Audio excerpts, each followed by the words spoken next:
médecin légiste peut intervenir à deux niveaux.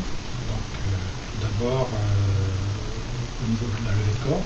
Donc, la levée de corps, c'est la venue d'un médecin sur les lieux découverts du cadavre pour examiner le cadavre en place et sur place. Situation idéale. Donc, bien souvent, le cadavre a été bougé, les pompiers, le SAMU peuvent intervenir avant. Et donc, nous, on essaye, en tant que médecin légiste, d'intervenir dans les conditions les plus proches du décès pour examiner le corps et fournir des informations sur les causes et les circonstances du décès. En particulier, si la cause du décès est indéterminée, en examinant le cadavre sur place, on va pouvoir dire, dans certains cas, s'il y a des lésions qui peuvent être suspectes, et donc solliciter à ce moment-là l'autopsie. Donc c'est toute la notion délicate donc, de l'obstacle médico-légal. Et puis le deuxième rôle du médecin légiste, donc, c'est ensuite, si besoin, sur réquisition d'enquêteurs, magistrats ou du parquet, la plupart du temps, donc de réaliser l'autopsie du corps proprement dit pour répondre aux questions relatives aux causes et aux circonstances du décès. Alors, les recommandations, donc il y a des recommandations qui ont été édictées par l'Union européenne, ça date de 1999, notamment où sont cités dans ces recommandations un certain nombre d'obstacles à l'élimination. Dans ces conditions particulières, on doit recourir systématiquement à l'autopsie. En tout état de cause, un médecin légiste, déjà, quand il se déplace sur une découverte de corps, il va prendre un maximum de précautions.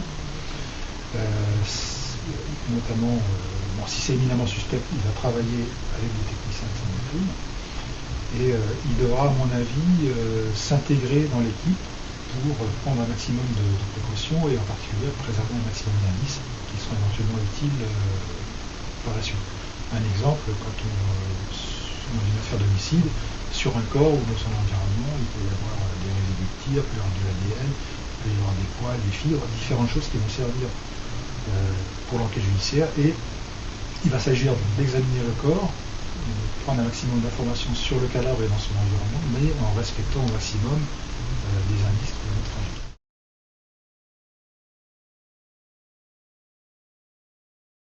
Ça pose tout le problème du maillage de médecins compétents pour pratiquer le corps. Effectivement, il faut reconnaître que dans certaines régions, certains endroits, les enquêteurs, que ce soit les policiers ou les gendarmes, ont des difficultés à trouver l'homme idoine. Donc, la personne idoine pour réaliser une levée de corps. C'est un problème important. Il est certain déjà que dans le cursus des médecins, la formation des médecins généralistes en particulier, tout dépend des facultés d'où ils viennent, mais je dois dire que la formation médico-légale est extrêmement restreinte. Alors, on n'existe pas dans certaines universités. Et donc faire appel à un médecin non formé, effectivement, peut poser problème, parce que ça peut examiner un corps, ça peut pas quelle est l'évolution d'un cadavre, repérer des choses qui peuvent être suspectes, voire éventuellement effectuer des prélèvements sur un cadavre, ça peut poser difficulté. Et je pense qu'il y a véritablement nécessité d'améliorer le maillage en personnes compétentes en la matière.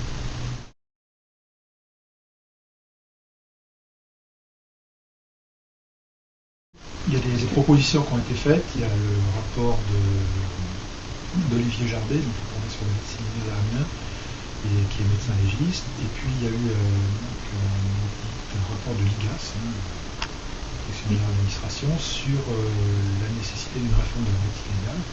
Donc il y a un certain nombre de mesures qui sont préconisées. Je sais qu'elle est proposée actuellement, notamment entre le ministère de la Santé et le ministère de la Justice à ce sujet, mais il y a des projets. Peut-être qui permettront notamment l'amélioration de ce maillage de médecins. Alors ça, c'est un autre problème, effectivement. Mais il est lié, effectivement, donc, pour avoir un maillage de médecins compétents pour faire la levée de corps, mais aussi suffisamment de médecins pour faire une autopsie médico-légale, la thanatologie. Oui. Effectivement, il y a une nécessité aussi, mais ça sera peut-être inscrit dans la réforme qui se prépare, de rémunérer un peu mieux la thanatologie médico-légale. C'est vrai que 138 € l'autopsie ou une cinquantaine d'euros la levée de corps, effectivement, quelle que soit l'heure ou quelle que soit la durée, il faut des personnes très contraintes.